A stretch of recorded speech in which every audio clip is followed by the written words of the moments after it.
L'apport que Madame Germaine Lugon a donné à l'enrichissement de ce que nous avons coutume d'appeler la mémoire vivante de notre pays a été parmi les plus consistants que l'association valdotaine Archives sonores ait connu au cours de son activité. Il est donc de notre devoir de rappeler cette personnalité marquante et son rôle au sein de la culture valdotaine.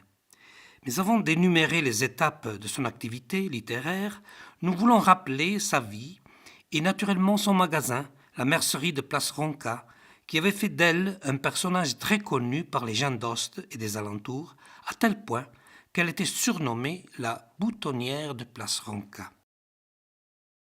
Germaine était née à Ost en 1919. Son père Joseph, maître ramoneur, était originaire de Gignot.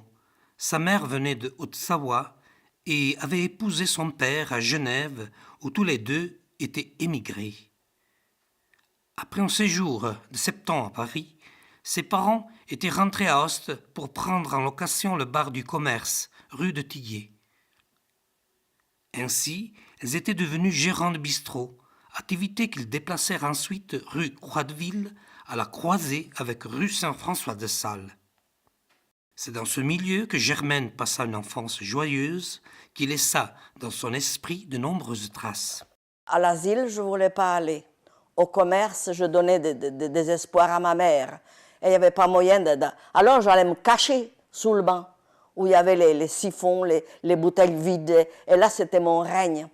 Et j'entendais tous les discours de ces gens du bas. Et malgré mon âge, ça m'intéressait. Ça m'intéressait. Je savais tout de tous. Ma mère avait beau me renvoyer en cuisine, avait beau m'envoyer à l'étage en dessus. Il n'y avait pas moyen. Pour me tenir tranquille, il fallait me laisser sous le comptoir du bas. Alors, j'en ai appris des choses, mais ce n'étaient pas des choses désagréables, des choses qui puissent faire du mal au moral.